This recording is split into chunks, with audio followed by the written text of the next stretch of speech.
C'est l'heure du grand dossier. Soyez bien évidemment les bienvenus sur LCI avec aujourd'hui cet enjeu, cette question. Iran, Trump, la stratégie du fou. Connaissez-vous la stratégie du fou? Vous verrez que Donald Trump joue peut-être au fou. Théorisé par Nixon, la Madman Theory mise sur l'imprévisibilité de son utilisateur pour s'assurer un avantage dans les rapports de force.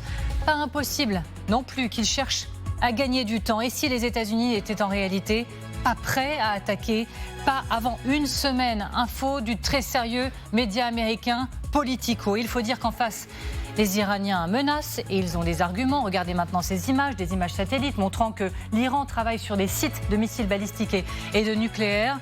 Alors, Trump-Iran, qui reculera le premier? Ces négociations, et si ce n'était que du temps perdu, des discussions pour rien, frappe inéluctable. Chacun vient encore et toujours avec le fameux revolver sur la table. Le commandant du CENTCOM participe au pourparlers à Oman pour les Américains. Annonce de missiles balistiques déployés pour les Iraniens. Alors, très mal engagé, la dernière chance.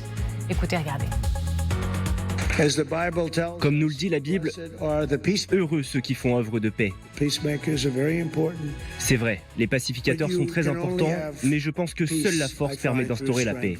Sans force, la paix est très difficile à obtenir. Nous avons la force. Tout ce qui devait être dit, je pense, s'est déroulé dans une très bonne atmosphère. Et les points de vue de l'autre partie ont également été entendus. Dans l'ensemble, je peux dire que c'était un bon début. Et pour tout comprendre, pour tout décrypter, je suis ravie d'accueillir sur ce plateau Rina Bassis. Bonjour. Et merci beaucoup d'être avec nous. Vous êtes correspondante de la radio israélienne à Paris. Bonjour à vous, Gallagher Fenwick. Merci Bonjour. Également d'être avec nous. Ravi, bien sûr, grand reporter. Vous êtes spécialiste des questions internationales. Bonjour, Général Nicolas Richoux. Merci également d'être là. Vous êtes ancien commandant de la 7e brigade blindée et ravi de vous retrouver. Formidable Thomas Misraki, n'est-ce pas? Vous êtes grand reporter LCI. Le grand dossier Iran-Trump, la stratégie du fou, c'est parti. Alors les pourparlers Oman entre Iran et États-Unis, des discussions pour discuter du cadre, pour commencer les discussions. Vous me suivez?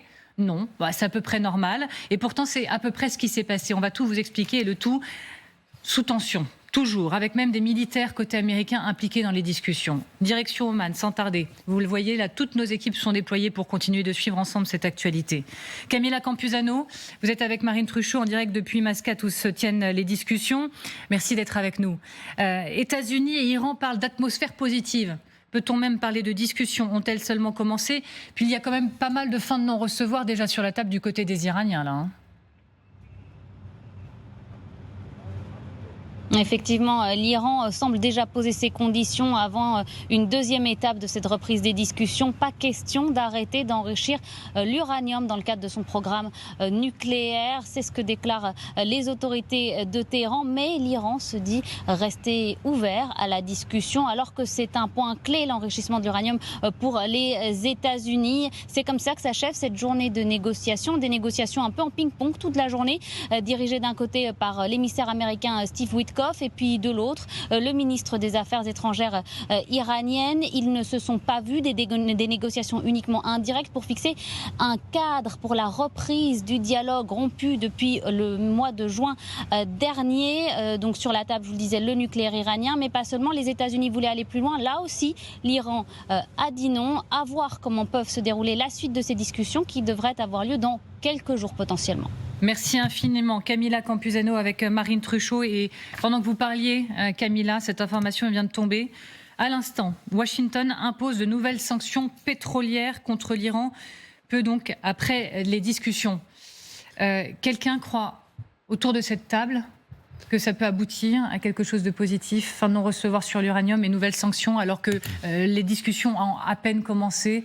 Moi, je crois que l'enrichissement d'uranium est une fin de non-recevoir des Iraniens. Déjà, on ne sait pas s'ils cherchent à négocier ou à gagner du temps, mais en fait, ils veulent de toute manière de l'uranium civil et, si possible, de l'uranium militaire, parce que c'est une assurance vie pour eux. L'exemple de la Corée du Nord le montre bien. Je ne pense pas qu'ils soient aptes à abandonner ce genre de prétentions.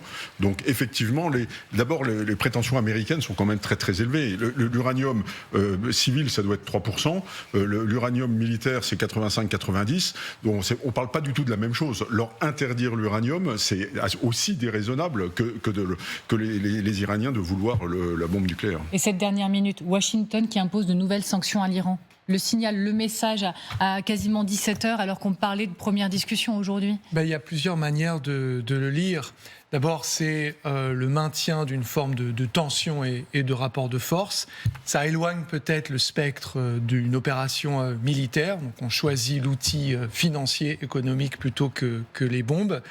Mais c'est aussi peut-être une forme de réalisme de la part de cette administration qui s'est précipitée dans cette affaire et qui est désespérément à la recherche d'un objectif. Maintenant, un objectif réaliste, un objectif atteignable. Parce qu'en réalité, on a l'accumulation d'une quantité industrielle pharaonique de matériel humain, militaire et maintenant diplomatique. Et vous avez entendu il y a quelques secondes le ministre iranien des Affaires étrangères. Ils ont réussi leur coup, ce régime. Ils sont à nouveau dans leur sport favori, qui est celui de la négociation, qui est un processus qui peut être délayé sur des mois, voire des années, sur des thématiques qu'ils connaissent par cœur et face à des personnes qui ne savent pas de quoi elles parlent et qui ne savent pas ce que le patron veut en réalité, d'où la partie suivante de l'émission sur cette soi-disant stratégie du fou. Est-ce qu'il fallait s'y attendre à des discussions ultra tendues? On savait, encore une fois, on va parler même des militaires qui sont inclus dans les discussions. Mais que ce soit ultra rythme, bien sûr que non. Dès les premières heures, il n'y aura pas d'enrichissement. Pas d'enrichissement, il y aura des sanctions pétrolières. Ce n'est que le début. Ça ne veut pas dire que c'est terminé. Ça va être ça. C'est comme ça le rapport de force à ce moment-là. Oui, ce sont des négociations en rapport de force. On sait très bien, Gallagher a bien expliqué, les Iraniens, ils sont les maîtres des négociations. On aurait pu penser, justement, on est après la guerre des 12 jours, le régime iranien devrait être à son point le plus faible depuis 1979. Après les manifestations, toute la communauté internationale n'a pas cessé à critiquer cet régime et de poser encore des sanctions. Et là, cet régime, qui aurait dû être si faible, se met dans un point de force. Mais ce n'est pas du tout eux qui doivent laisser les Américains dicter ni les contenus, ni le format en fait, de ces négociations. À aucun moment on se dit que ça peut fonctionner quand même de nouvelles sanctions sur l'Iran, parce que la situation économique est quand même extrêmement difficile. C'est une sanction majeure qui pourrait pousser l'Iran, en tout cas le régime, à se mettre à genoux. C'est un signal de plus de la volonté des Américains de continuer à faire pression sur l'Iran. Pas sûr que ça change quoi que ce soit à la situation, ni aux négociations, ni à la volonté de Téhéran de continuer à enrichir son uranium. Mais attention, ce que veulent les Américains, ce n'est pas un arrêt total de l'enrichissement de l'uranium iranien. Ils veulent rester en dessous d'un seuil qui garantisse que cet uranium enrichi ne serve pas à autre chose qu'à produire de l'énergie civile. Voilà la différence et la nuance. Aujourd'hui, tout le monde repart avec les mains dans les poches. Les deux parties ont commencé à se parler, ce qui n'était pas arrivé depuis la fin de la guerre entre Iran et Israël. C'est donc un début de négociation. Personne ne s'attendait à ce qu'aujourd'hui on trouve des solutions. Le processus est enclenché et avec l'annonce de ces nouvelles sanctions imposées par Washington, il continue aussi de se poursuivre. Alors que les Iraniens parlent d'atmosphère très positive. Continuons de regarder ensemble ce qui s'est réellement passé ces dernières heures. À peine des discussions, des échanges pour poser un cadre avant même des discussions. Et dans les échanges, qui voit-on ? Il faut regarder le casting. Abbas Araghchi, on n'a pas tout le casting du côté iranien, il faut être tout à fait transparent. Mais on connaît quelques noms. Du côté des Américains, Jared Kushner, gendre du président américain, Steve Witkoff, l'émissaire général, géopolitique, on va dire désormais maintenant, de Donald Trump, et Brad Cooper. Moi, je vous présente Brad Cooper, en bas. C'est l'amiral Brad Cooper, commandant des forces américaines au Moyen-Orient.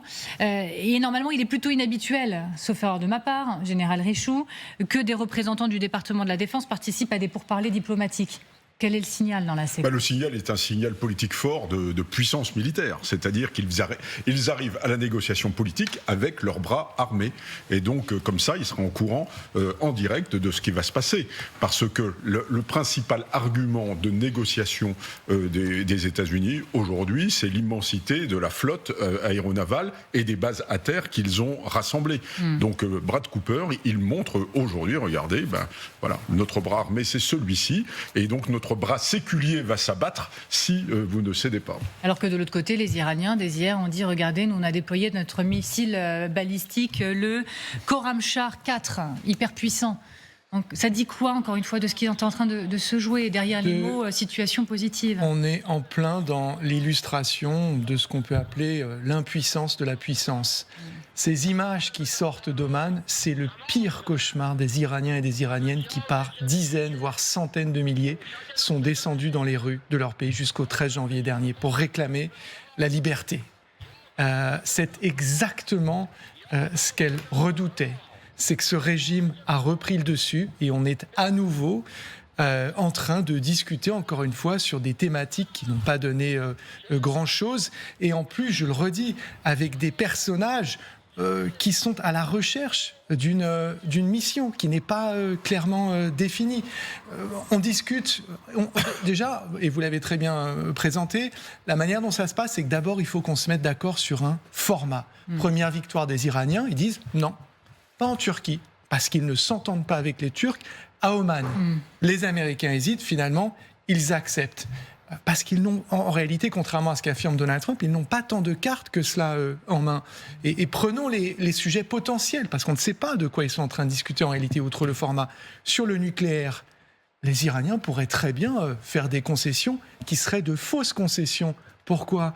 Les frappes de juin 2025 ont mis très probablement à l'arrêt partiel, ou en tous les cas total, l'enrichissement. Donc ils pourraient très bien dire, d'accord, on n'enrichira plus. De toute façon, ils ne sont pas en train d'enrichir. Donc ce serait entériner une situation de fait. Sur les forces mandataires et les proxys, vous cessez le financement. Ce dispositif-là a prouvé son immense inefficacité et de toute façon, aujourd'hui, c'est bien plus difficile pour eux d'acheminer fonds et armes en direction de ces différentes forces mandataires. Pareillement, sur le programme balistique qui est leur priorité, là, et on va peut-être en parler on va en parler dans quelques instants. Satellitaire, là, il y a un vrai sujet. Et il y en a d'autres encore, mais je m'arrête là. Donc vous l'avez compris, le bras de fer, il est bel et bien installé maintenant du côté d'Oman, avec un commandant pour les discussions du côté américain, des missiles balistiques déployés du côté iranien. Et regardez, restez avec nous dans un instant, ça ne s'arrête pas là. On se demande qui reculera le premier. Et on se demande si Trump met en place actuellement avec l'Iran ce qu'on appelle la stratégie du fou. Donald Trump joue-t-il au fou pour installer un rapport de force ? Merci beaucoup d'être avec nous en direct de Washington, Mathieu Derrien, avec Yona Elawa. Mathieu, Trump applique-t-il sa fameuse désormais stratégie du fou avec l'Iran ? C'est vrai que Donald Trump adore souffler le chaud, le froid, laisser planer le doute quant à ses vraies intentions.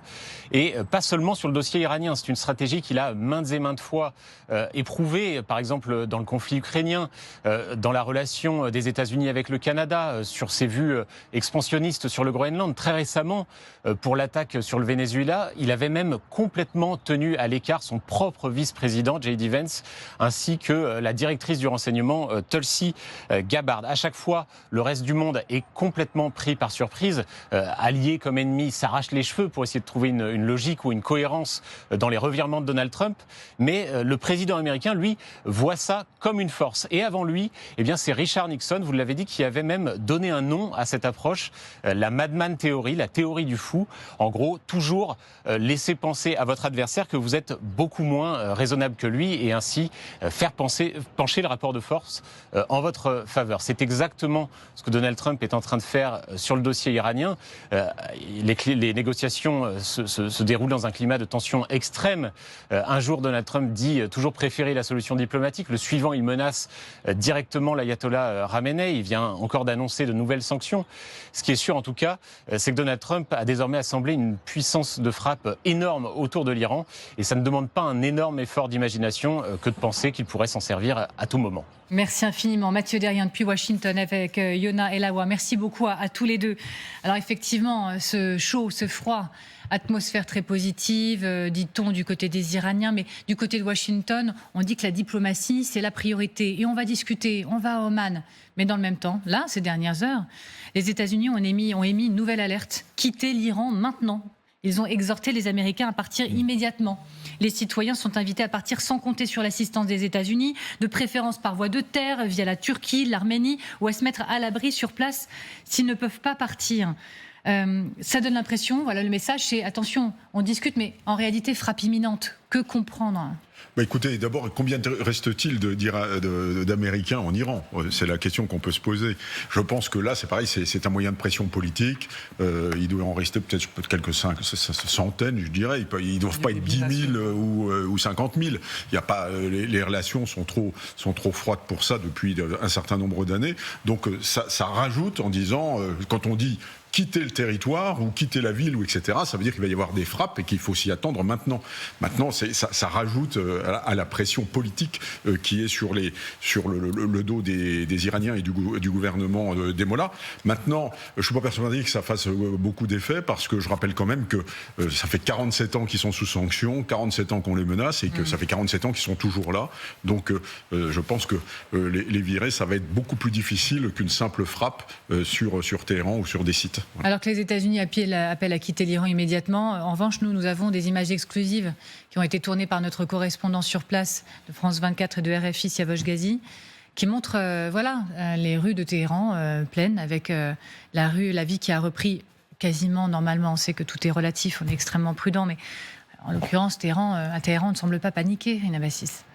Non, ça ne semble pas paniquer. Ça reflète peut-être ces sentiments, comme si on entre dans des négociations qui peuvent durer assez longtemps. Même si côté américain, bien sûr, qu'on amasse une telle armada, ça coûte aussi. Et la question est combien de temps, justement, les Américains peuvent laisser toute cette armada en place pendant que les Iraniens essaient de gagner le temps. C'est une question que sûrement le président américain il l'ignore pas. Il faut quand même dire que les négociations, si on simplifie les choses, qu'est-ce qu'ils disent les Américains ? Vous êtes les Iraniens, les régimes, vous devez choisir. D'un côté, c'est votre peuple, son bien-être. De l'autre côté, votre force militaire. Normalement, un pays qui est face à un tel choix, bon, on a vu déjà les démonstrations, on a vu la souffrance du peuple.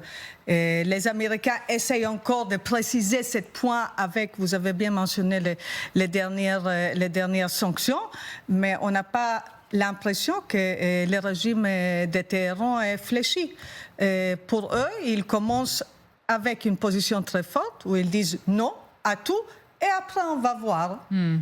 La stratégie du fou, vous croyez qu'elle s'applique à l'Iran, en effet, la stratégie de Donald Trump ? Alors, déjà, je ne crois pas une seconde que Donald Trump pratique la stratégie du fou. Pourquoi ? En revanche, si on suit ce que Mathieu Derrien, à l'instant, présentait très très bien depuis Washington, D.C., jouer la stratégie du fou face à des mollahs qui viennent de faire assassiner des milliers de leurs compatriotes. On n'a toujours pas les chiffres, en tous les cas, moi je ne les ai pas, je ne peux pas les vérifier de manière indépendante. On a quand même un delta assez important entre la fourchette minime et la supérieure. Ça me paraît très risqué. Moi, je pense que ce régime, contrairement à ce que Rina disait à l'instant, les Américains peuvent laisser du matériel, des hommes, effectivement, ça a un coût, mais Donald Trump a essayé de formule l'autre jour, il faut bien que cette flotte, elle, justement, flotte quelque part, a-t-il dit. En revanche, une campagne, donc un engagement militaire, là, vous faites monter les coûts. Je ne parle pas du coût humain, d'un coût purement économique. Combien de temps les Américains peuvent-ils bombarder l'Iran ? Moi, je pense que ce régime, et eux, ils savent la jouer la stratégie du fou, il peut, parce qu'il peut-être potentiellement se sent acculé, dire allez-y, chiche, bombardez. C'est 4 fois la taille de l'Irak, 92 millions d'habitants, avec des sites militaires, nucléaires, liés aux gardiens, au Pass d'Aran, à l'armée régulière, sur 1 700 000 kilomètres carrés. Donc c'est encore une fois un défi qui est absolument immense. Et Donald Trump ne joue pas la stratégie du fou, c'est simplement qu'il ne sait pas lui-même ce qu'il souhaite dans cette affaire. Vous êtes d'accord avec ça ? Moi, je pense qu'il a trouvé plus fou que lui, Donald Trump, et un sérieux candidat à la négociation. Ce que font les Iraniens aujourd'hui, c'est qu'ils commencent à discuter pour céder au compte-gouttes sur certaines demandes ou certaines mesures imposées ou qui seraient imposées par la voie américano-israélienne, et qu'ils savent qu'il y a évidemment de l'autre côté un sablier qui est en cours, celui de la présidence de Donald Trump, celui de la présidence de Benjamin Netanyahou. Ils attendent que le temps passe et leur objectif premier est de faire en sorte que ce temps passe le plus calmement possible. Ils sont aujourd'hui les grands vainqueurs de ces 6 heures d'aller-retour du ministre des Affaires étrangères omanais entre les délégations américaines et iraniennes. Ils ont, pour reprendre une expression de Donald Trump aujourd'hui, les cartes en main. Allez-y, général. Oui, je suis absolument d'accord sur ce qui vient d'être dit, parce que les Iraniens ont le temps. C'est un régime qui est en place depuis 47 ans. La monarchie ne change pas. Même si Khamenei meurt demain, il aura un successeur. De l'autre côté, Donald Trump, il n'a pas le temps. Il a les mi-termes dans 6 mois. Il entretient une flotte gigantesque qui coûte très cher au quotidien. Et donc, la disproportion est absolument considérable. Celui qui a la pression, en fait, aujourd'hui, c'est Trump. C'est pas le régime des mollahs. Passionnant, passionnant. Merci beaucoup Jean-Louis Bourlange de venir nous rejoindre pour continuer d'en parler ensemble. Vous êtes ex-député MoDem, co-auteur du rapport Plaidoyer pour l'action à l'Institut Montaigne. Est-ce un sommet pour rien ? Les frappes sont-elles inéluctables ? Et si Trump avait juste gagné du temps, Trump gagne-t-il du temps parce que son armada ne serait pas prête à frapper ? Et si les États-Unis n'étaient pas prêts à frapper techniquement, selon Politico, l'énorme armada de navires de guerre américain est encore à plus d'1 semaine de pouvoir être en position. On en parle donc ensemble dans un instant, notamment Jean-Louis Bourlange. Merci d'avoir accepté l'invitation. À tout de suite. Un bonheur pour moi. Et reprenons le fil de ce grand dossier. Iran-Trump, la stratégie du fou. Et si en réalité les États-Unis n'étaient pas prêts à frapper, pas prêts à attaquer avant 1 semaine, leur armada pas encore opérationnelle, s'ils cherchaient du coup à gagner du temps. On en parle avec mes invités, toujours ravis d'être avec Rina Bassiste, avec Gallagher Fenwick, toujours avec Thomas Misraki, le général Richoux. Et donc merci beaucoup Jean-Louis Bourlange d'avoir accepté notre invitation. Vous êtes ex-député MoDem, co-auteur du rapport Plaidoyer pour l'action à l'Institut Montaigne. Et ancien patron avec le sujet. Rien à voir, mais vous êtes ancien patron de la Commission des Affaires étrangères. Merci encore une fois d'être là. Alors pourquoi ce sujet à 17h20 ? Les actifs américains sont encore à plus d'1 semaine d'atteindre les positions nécessaires pour une éventuelle attaque contre l'Iran. Voilà ce que révèle le très sérieux média américain Politico. Et on va plus loin ensemble, Général. Général Richoux, qu'est-ce qui manque aux États-Unis pour être prêts si c'est effectivement le cas ? Eh bien, cette opération qui est une immense opération, eh bien, il manque effectivement des éléments logistiques. La logistique, c'est la clé de tout ça. Donc, les vecteurs sont sur place. Il y a au moins 150 avions. Il y a une gigantesque force aéronavale. Maintenant, il faut être prêt à durer. Et pour durer, eh bien, il faut faire venir de la logistique. Et le vrai problème que vous avez, c'est que les États-Unis sont très loin. Alors, si vous faites venir par bateau, ça va faire 1 mois, vous imaginez ? Donc, c'est absolument pas dans le temps de l'opération. Donc, on fait venir avec ces gros porteurs, des C5 Galaxy, mais un C5 Galaxy, ça ne transporte que 120 tonnes à la fois. Et puis, avec 120 tonnes, vous n'allez pas très loin. Donc, c'est sûrement moins pour pouvoir avoir avec 54 tonnes, vous faites à peu près 9000 km. Donc, vous voyez, donc, vraisemblablement, il faut un pont aérien pour permettre d'arriver, pour que le matériel arrive sur le terrain. Et ensuite, il ne s'agit pas simplement d'approvisionner le Lincoln, il s'agit d'approvisionner toutes les bases locales, parce qu'il y a effectivement pas mal de vecteurs et de F-15, F-16 qui sont sur toutes ces bases stationnées. Et puis, des F-15 ici. Voilà, vous voyez, donc, vous imaginez le flux logistique qu'il faut pour approvisionner tout ça. Et puis également, il faut également protéger ces bases. Donc c'est vraisemblablement des missiles antiaériens, faire une bulle étanche, peut-être même approvisionner des missiles patriotes. Tout ça, vous le voyez bien, compte tenu du dispositif, que ça demande beaucoup de temps. Avec un point d'orgue qu'il faut signaler, c'est quand même Israël. Et Israël, on peut penser que ça sera une des cibles principales des Mollahs, si jamais ils attaquent, comme ils l'ont fait au printemps dernier, etc.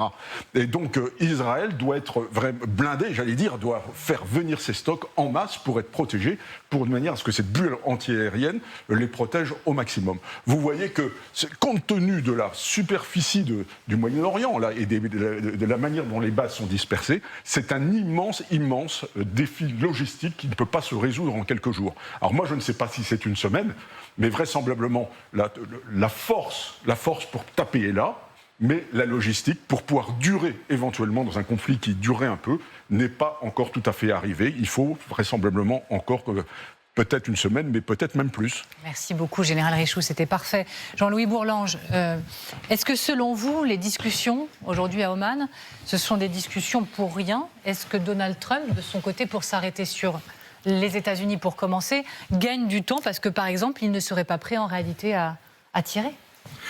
Je crois que, pour paraphraser une idée du général de Gaulle, vers l'Iran compliqué, il faut aller avec des idées simples. Et les idées simples, c'est que toute la force accumulée et concentrée par les Américains n'a de sens que s'ils ont un objectif politique précis pour l'atteindre. Or là, on ne le voit pas. Oui. Ils peuvent effectivement faire des opérations de type Grozny-Alep, de destruction systématique du pays, mais ça n'est pas le problème. Le seul problème que pose l'Iran pour les Américains et pour l'État iranien, c'est de savoir s'ils peuvent tenir leur population par les moyens qui sont ceux qui sont les leurs, qui sont des moyens terroristes. Et pour eux, ils sont attachés à 3 choses: garder le contrôle du territoire, garder leurs 400 kilos d'uranium enrichi et garder leur capacité balistique. Le reste, ils s'en foutent comme de l'an 40. Vous dites il faut d'abord...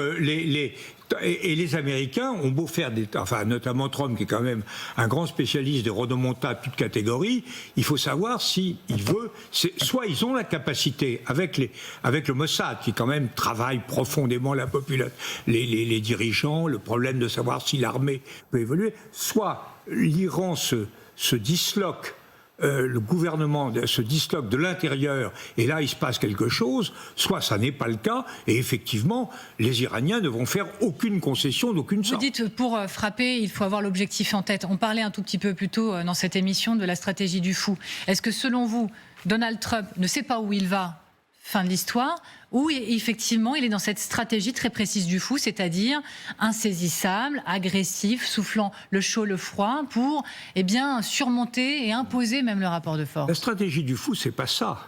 La stratégie du fou, c'est de mener des actions qui sont irrationnelles et qui obligent votre adversaire à prendre en compte cette propension à l'irrationalité. Alors, par exemple, Hitler aurait eu une stratégie du fou s'il avait eu l'arme nucléaire. À ce moment-là, tout le monde se serait dit qu'est-ce qu'on fait? Là, c'est pas du tout le cas. C'est une stratégie de la rodomontade. C'est je montre mes muscles, j'accumule tout un ensemble de moyens, ce qui donne quand même de très belles images. Ces images navales qu'on voit au large du golfe d'Ormuz, etc., du détroit d'Ormuz, tout ça est très beau. Mais qu'est-ce qu'il y a derrière? Moi, je suis un vieux clausewitsien. Je crois que la guerre, c'est la continuation de la politique par d'autres moyens. Qu'est-ce que veut exactement le président américain et qu'est-ce qu'il peut obtenir? Soit on est capable de détruire l'État iranien, l'État chiite, islamiste iranien, mais ça ne se passera pas par des moyens d'invasion terrestre, parce qu'ils n'en veulent pas en plus, MAGA n'en veut pas, etc. Ça se passera par des réflexions, des actions internes. Alors moi je ne suis pas du tout spécialiste de l'Iran, je ne sais pas du tout où en est le Mossad, si l'armée est prête à se détacher des Pasdaran ou pas, ça je ne sais pas. Mais en tout cas c'est ça l'enjeu. Le reste c'est vraiment de la musculation en chambre. Alors, en parlant de musculation en chambre, quand on voit les images du CENTCOM par exemple, exemple, le commandant central des États-Unis qui a diffusé hier ces images. On est sur le pont là, de l'USS Abraham Lincoln. Ils auraient pu encore une fois prendre une photo. Hein. Non, on est sur une image qui est activée, accélérée. On voit des mouvements, des avions avec cette foule de militaires sur le pont qui s'active. Et dans le même temps, Trump ne serait pas prêt. L'armada ne serait pas prête. Mais prête à quoi ? Ils sont prêts, mais prêts à quoi ? Quoi faire ? C'est ça le problème. Thomas. En 2003, les Alliés, sous l'égide des Américains, ont rassemblé 300 000 hommes avant de commencer à attaquer l'Irak. 250 000 Américains étaient présents, des forces militaires considérables aussi à l'époque. Une opération militaire, ça ne s'improvise pas. On n'improvise pas une opération militaire contre un pays qui a montré ses forces en matière de balistique, qui a une armée raisonnablement puissante, qui a des forces fidèles au pouvoir. Si les Américains veulent frapper fort, mais surtout, le plus important dans cette attaque, si attaque il y avait lieu, c'est la contre-riposte.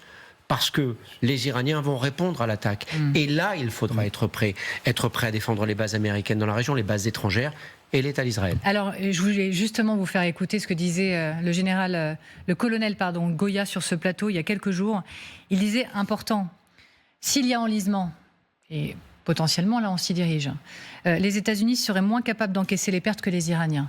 Regardez. Il y a une asymétrie de moyens et il y a aussi une asymétrie de sensibilité aux pertes. C'est-à-dire concrètement, les Américains sont moins capables d'encaisser que les Iraniens.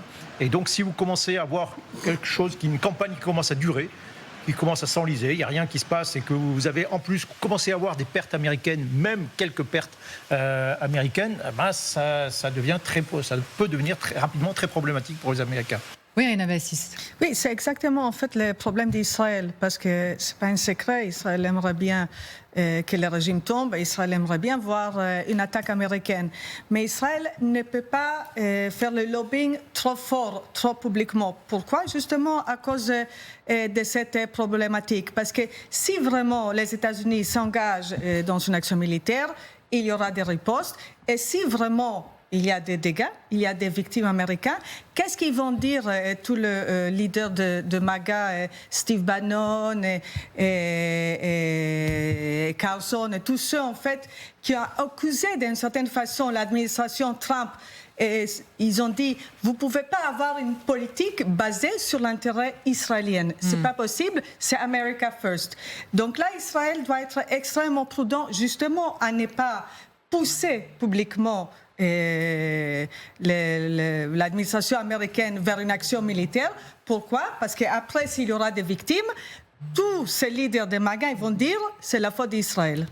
Les États-Unis moins capables d'encaisser les pertes que les Iraniens, si enlisement il y a. Et ça pourrait pousser les Américains à retenir sur le plan de la durée, vraisemblablement. En revanche, simplement pour des raisons logistiques, simplement pour des raisons d'acceptabilité sur le plan démocratique dans l'opinion, parce qu'il a quand même été élu Donald Trump sur l'idée de repli et qu'il n'y ait pas de boys à l'étranger qui meurent.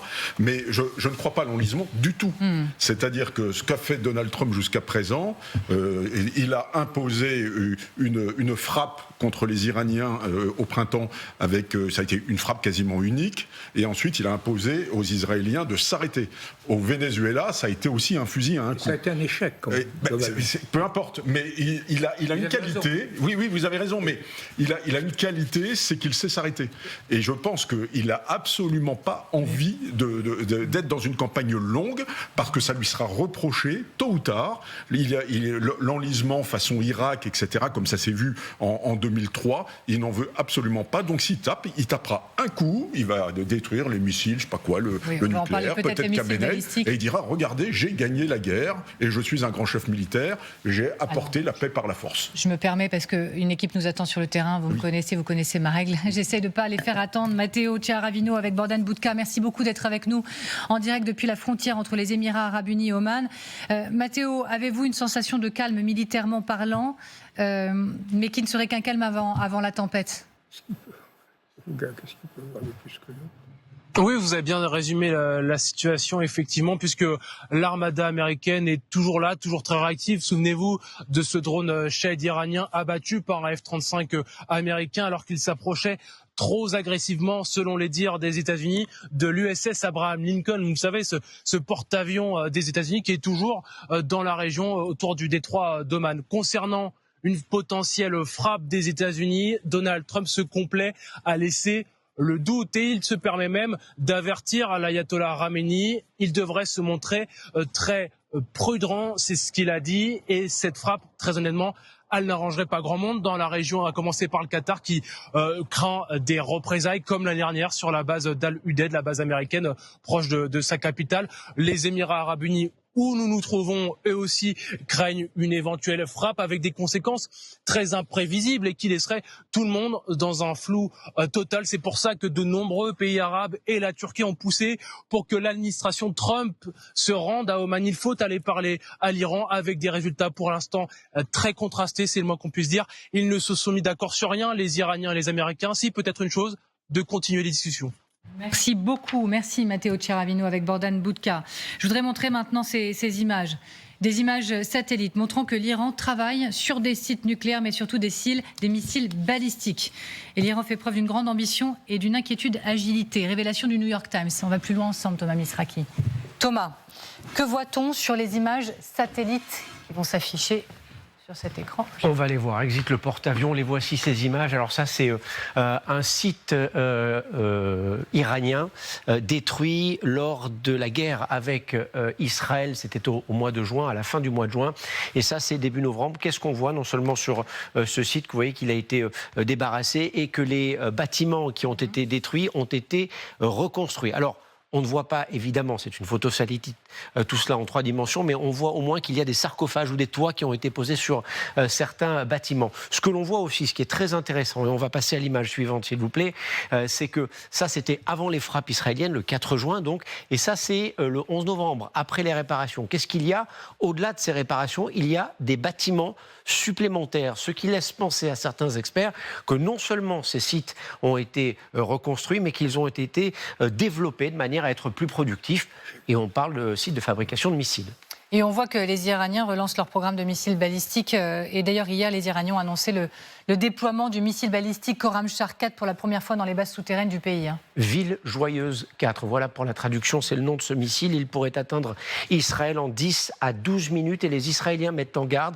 Ils ne sont pas sûrs, disent-ils, d'avoir la technologie suffisante pour pouvoir arrêter ce missile. Alors j'ai regardé les temps de réaction des batteries antimissiles THAAD et Patriot. Dans les deux cas, Patriot c'est un dernier rideau, mais il faut que quelques secondes à quelques minutes pour déclencher et abattre des cibles. Donc les Israéliens exagèrent peut-être un peu la menace, ce qui leur permet de faire pression sur les États-Unis, mais paradoxalement, ça renforce aussi l'image d'un Iran extrêmement forte. Voilà la portée de ce missile, 2000 km. 1500 kilos. Juste pour vous donner un ordre d'idée, quand on a 300 à 400 kilos d'explosifs dans un missile, ça peut pulvériser un immeuble de grande taille. Merci beaucoup Thomas Misraki. Jean-Louis Bourlange, travail de réparation des Iraniens sur une douzaine de sites de missiles balistiques. Ils reconstruisent plus vite actuellement le balistique qu'ils ne le font pour le nucléaire. Ça donne une petite idée de la priorité en réalité des Iraniens aujourd'hui. Écoutez, moi, d'abord, ce que je crois que c'est tout ce que montre ce qui se passe actuellement, c'est ce que nous avons, ça m'a un certain nombre à avoir pensé à l'époque, c'est l'échec de ce qui s'est fait en juin dernier. On a dit, voilà, on va bombarder avec ces grands... En réalité, les Iraniens ont préservé l'essentiel de leur capacité de nuisance. Maintenant, ce qu'ils peuvent en faire et ce que les Israéliens... Ce qu'ils peuvent en faire est effectivement terrifiant. Je pense que les Israéliens sont partagés entre deux tentations, la tentation d'en finir et la crainte, le fait qu'il pourrait s'accommoder d'un Iran qui est à la fois complètement discrédité, affaibli, parce qu'il faut bien voir que la renaissance d'un Iran fort est quelque chose tel qu'il est existé à l'époque du Shah, est quelque chose qui inquiète l'ensemble de la région. Ce sont des Perses, ce ne sont pas des Arabes, ce sont des chiites, ce ne sont pas des sunnites. Et à la fois les milieux, les pétromonarchies, et même Israël, parce que pour l'instant, il faut voir qu'Israël domine de façon absolument totale le cadre géopolitique. Et là, il y aurait potentiellement quelque chose. Donc je pense qu'il y a une hésitation chez les Israéliens, mais le problème n'est pas là. Le problème, c'est véritablement que veulent faire les Américains avec leur formidable armada. C'est tout. Quelle est leur perspective politique en Iran? Et ça, c'est...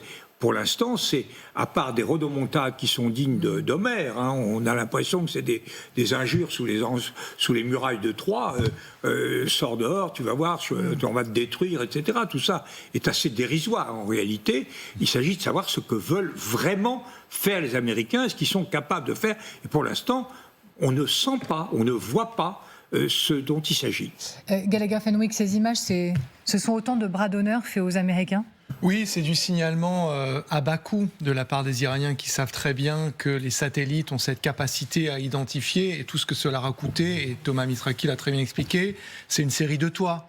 Vous faites des toits et donc on a des images de toits. Qu'est-ce qui se passe en dessous? Nous n'en savons absolument rien. Peut-être des services de renseignement qui ont davantage d'informations, mais elles ne sont pas rendues en tous les cas publiques, en tous les cas pas dans les articles qu'on peut lire à ce sujet. Sur la priorité, et ça c'est visible de manière satellitaire, mais c'est aussi une déduction assez facile à faire, vous passiez en revue l'arsenal, j'allais dire, balistique des Iraniens.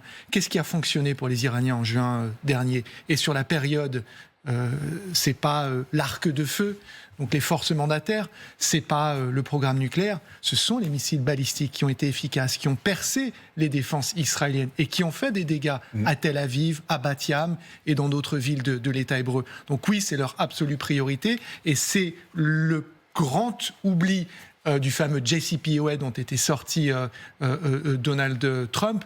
Je mentionne juste au passage que je rappelle que cette armada, à la base, elle devait être déployée pour venir au secours de populations civiles massacrées. Il n'en est plus du tout question, ça. Pardonnez-moi, mais on m'a dit que Siavash Ghazi a réussi à se connecter depuis Téhéran. Donc je vais prendre la direction de Téhéran pour vous retrouver, Siavash. Merci encore une fois d'être avec nous, correspondant France 24 et RFI. Les missiles balistiques, vous nous le confirmez, sont la priorité du régime? Alors, en fait, les deux questions, c'est-à-dire que pour l'Iran, à la fois le nucléaire, mais aussi le programme balistique sont des priorités.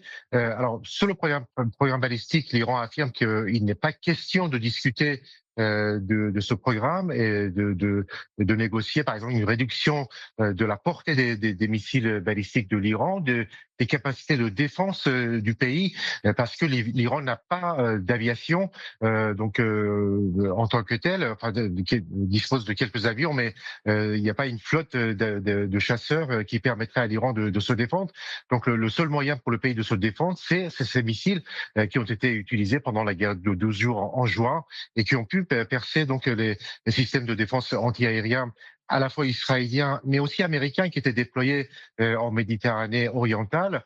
Et donc, pour l'Iran, c'est accepter de réduire la portée des missiles, c'est se désarmer face à de possibles attaques futures. Donc, c'est un refus total de la part de Téhéran. Beaucoup en Iran rappellent l'expérience libyenne, lorsque la Libye de Muammar Kadhafi avait accepté de limiter la portée de ses missiles à moins de 300 km pour ne pas atteindre le territoire européen. Et ensuite, il y a eu donc le renversement du pouvoir libyen.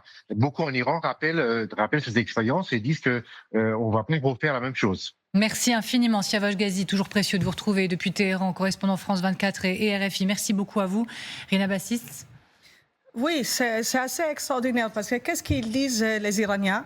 D'abord, ils disent, OK, on va peut-être parler de programme nucléaire. Or, tout le monde, je pense ici, on peut assumer qu'à la fin, si vraiment on parle de ça, les Américains, il y aura un compromis. Ça ne sera pas un enrichissement zéro. Ça ne sera pas un enrichissement zéro. Ils ne vont pas détruire tout leur site nucléaire. Ils vont peut-être, eux, ils parlent à les geler pour quelques années. Qu'est-ce que ça veut dire geler? On ne sait pas. Donc, ça va vers un compromis. Et deuxièmement, qu'est-ce qu'ils disent? Ils disent, on est d'accord de parler de ça, on va peut-être arriver à un compromis. Donc, pas comme Israël le souhaite, ce ne sera pas un enrichissement zéro, mais les missiles balistiques, jamais de la vie. Or, dire que les missiles balistiques, c'est un programme de défense et pas un programme offensif, qui peut croire à ça? C'est absolument illogique. On a bien vu l'attaque contre l'État d'Israël. Donc, ce qu'on voit aujourd'hui, c'est le cauchemar le plus grand d'Israël. Toutes les menaces qui pèse et qui pesait jusqu'à maintenant pèse encore. Merci beaucoup. Dans un instant, restez avec nous. Révélation sur des trains de billets envoyés par Poutine à l'Iran. La Russie a secrètement envoyé 2,5 milliards de dollars en espèces à l'Iran. Des trains entiers. C'était en 2018. Ça en dit long sur les relations entre les deux pays. Révélation de The Telegraph et nous en parlons notamment avec vous, Raphaël Jérusalemi. Vous êtes ancien officier du renseignement israélien et tous ensemble, bien sûr. À tout de suite.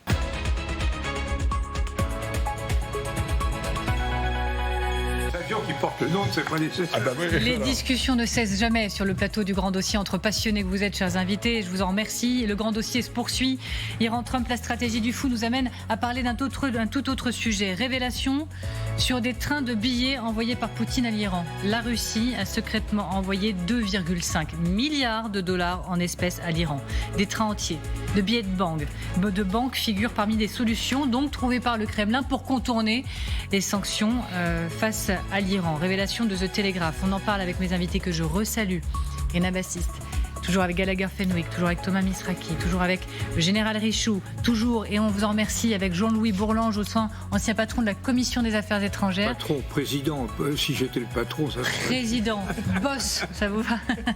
Président de la Commission des Affaires étrangères. Et Raphaël Jérusalemi, merci beaucoup d'être avec nous, ancien officier du renseignement israélien. Je rentre un tout petit peu dans le détail de l'information. Près de 5 tonnes de billets de banque ont été expédiés en 34 envois groupés sur une période de 4 mois, c'était en 2018. Chaque envoi, d'une valeur comprise entre 57 et 115 millions de dollars, a été acheminé entre une banque située à Moscou et une banque, la Banque centrale iranienne à Téhéran. Raphaël Jérusalemi, ancien des renseignements israéliens que vous êtes, êtes-vous surpris par une telle information ? Et l'ampleur des chiffres? Non, pas du tout surpris. L'ampleur est d'ailleurs pas si grande que ça parce que c'est impressionnant le montant d'argent qui a été envoyé à cette époque-là par la Russie vers l'Iran, plus de 2 milliards de dollars. Mais si vous regardez le budget de l'économie iranienne, c'est pas ça qui va sauver le régime des mollahs. Donc c'est fait partie juste, on peut le développer après, d'un immense système. C'est juste une des manières qu'ont les Iraniens et les Russes de contourner les sanctions internationales. Pas surpris non plus parce que le Mossad et l'unité 8200 de Tsahal monitorent tous ces mouvements de fonds. La base du renseignement, c'est les mouvements des personnes et les mouvements de fonds, tout ce qui se déplace et qui n'est pas tout à fait logique ou cachère, comme on dirait. Et donc, on connaît très bien ces échanges entre les Russes et les Iraniens et les diverses façons qu'ils ont de contourner les sanctions. Là, c'est presque archaïque. On parle d'une banque russe qui est gouvernementale, qui est spécialisée d'ailleurs dans le financement des acquisitions militaires, qui va envoyer des tonnes de cash par train jusqu'à la mer Caspienne et de la mer Caspienne au port d'Amirabad en Iran, et là du port d'Amirabad par train jusqu'à Téhéran. C'est assez incroyable, effectivement. Ça rappelle le train de Londres qui avait été attaqué une fois. On aurait pu attaquer ce train-là. En tous les cas, c'est très archaïque car il y a beaucoup d'autres moyens de contourner les sanctions et le fait qu'aujourd'hui l'Iran ne puisse plus bénéficier du système SWIFT bancaire. On reste ensemble, Raphaël Jérusalemi. Jean-Louis Bourlange, le Télégraphe écrit que cela dévoile une relation plus intense qu'imaginée entre Russes et Iraniens. Vous êtes d'accord avec ça? Oui, je ne sais pas si c'est plus intense ou pas. Ce que je constate, c'est la chronologie. C'est que c'est au moment où Trump bouleverse les accords concernant la limitation des armes nucléaires, donc estime qu'il peut engager un rapport de force avec l'Iran, que l'Iran s'appuie très sur la Russie et que la Russie soutient massivement par des moyens artisanaux l'Iran. Donc là, on voit ce qui se passe aujourd'hui, c'est que Trump est en train d'essayer de négocier à peu près ce qu'il a bouleversé il y a une dizaine d'années. C'est quand même paradoxal. C'est le jeu de loi. on retourne à la case départ.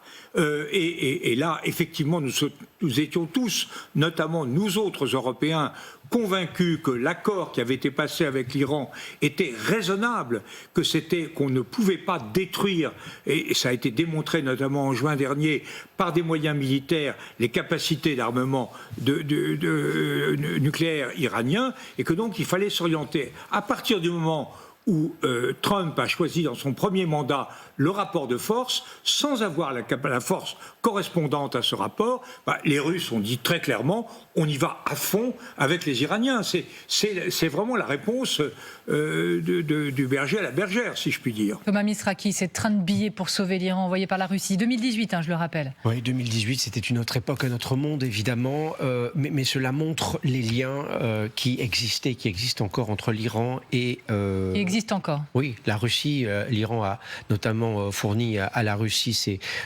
capacités en termes de fabrication de drones. Vous savez qu'une usine gigantesque a été construite au Tatarstan pour fabriquer des Shahed qui sont des drones ukrainiens. Les Russes les ont fortement améliorés. Les dernières versions sont assez incroyables d'ailleurs.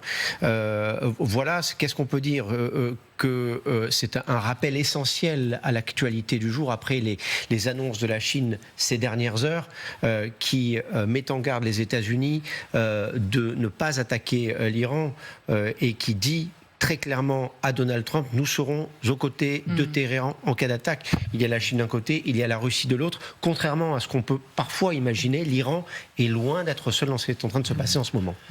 Oui, moi ce qui est très intéressant là-dedans, alors c'est peut-être un peu décalé ce que je veux dire, mais c'est qu'en plus de la cohérence stratégique entre l'Iran et la Russie, il y a véritablement, il faut rappeler qu'il y a une cohérence géographique également. Ils y vont en train.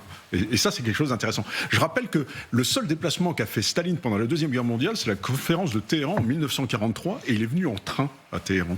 Et donc là, on s'aperçoit qu'il y a un ensemble qui est cohérent, qui englobe la Russie, qui englobe l'Iran au sud, et donc ce ne sont pas des pays qui sont éclatés à l'autre bout du monde, c'est pas le Venezuela. Quand le général de Gaulle a fait son voyage en Russie à l'automne 1944, il est passé par Téhéran, parce qu'il n'est pas surmonté.